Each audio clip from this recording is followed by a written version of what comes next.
Bats continued to dominate ball on the second day of the LV County Championship match between Leicestershire and Glamorgan at Grace Road, where the home side fought back admirably. They had struggled with the ball in the ferocious wind on day one, a day in which Will Bragger made the best score of his career of 113, a score he was soon adding to. But not for long. After adding 7 more, he was trapped in front by Atif Sheikh with the second new ball, to leave with Glamorgan very handily placed on 315 for 3, having begun the morning on 294 for 2. That wicket arrived straight after the second new ball was taken, which meant that life was not going to be overly easy for Colin Ingram and new man Chris Cook. But with this surface seemingly offering the seamers very little, even with the ball hard, another partnership of note began to develop between these two. In 7 overs they added 39 to take their side to a 4th batting bonus point. A very handy start.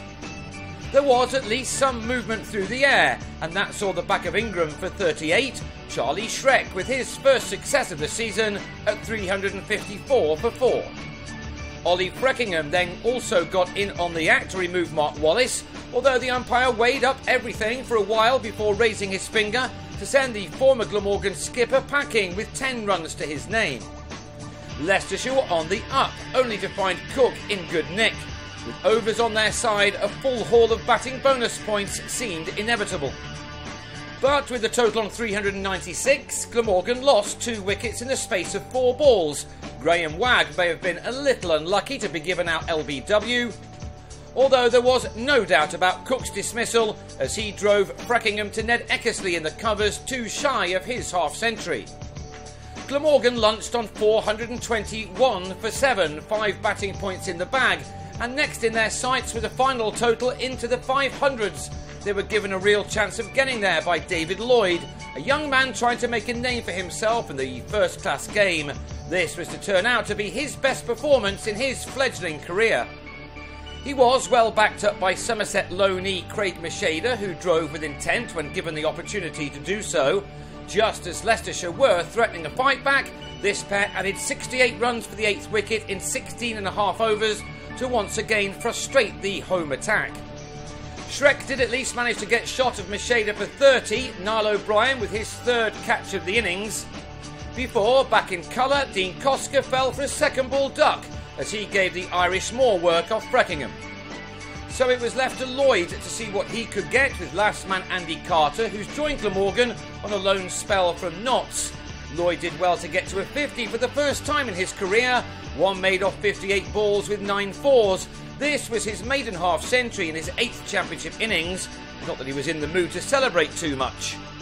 Carter, like Lloyd and Bragg before him, also secured the best score of his career, this boundary taking him past his previous best of 17 not out, made for Notts 3 summers ago. He ended on 21 with Lloyd on 59 when the declaration came, with a total on 513 for 9, and there may have been a few despondent home supporters as Leicestershire began their reply.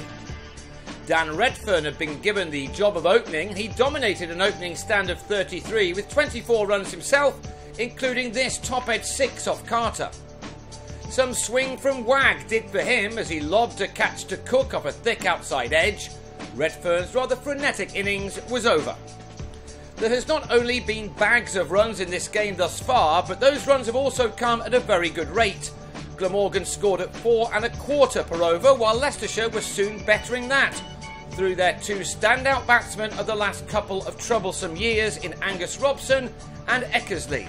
Either side of the tea interval both played handsomely as they ensured that their visitors were not to have the end of the day that they would have been hoping for.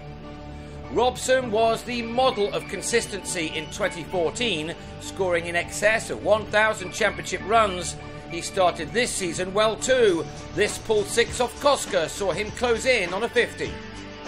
That duly arrived in the next over, the 25th, of his 77th ball, while Eckersley, who was the hero for his county with a bat 2 summers ago, also kept the visiting attack at bay with some clashy shots. The 100 partnership was raised as Robson struck his second maximum, an uppercut which left the bowler Wagg rather bemused. Eckersley then got to his half-century off his 78th delivery with his 8th 4. Last year he wasn't able to match his excellence of 2013 when he scored 1,275 runs with 400s, but he's begun this one well enough, which will brighten all Fox's fans. This impressive partnership showed no signs of ending as the day drew to a close. On the first day on this flat pitch, Bragg and Jacques Rudolph's second wicket stand of 227 was a record for that wicket for Glamorgan against Leicestershire, while this one was beyond 150 before stumps were drawn, with the visiting attack finding bowling in these conditions no easier than their hosts. A high-scoring draw is already looking the most likely outcome, as the day ended with both Eckersley and Robson closing in on chanceless hundreds of their own.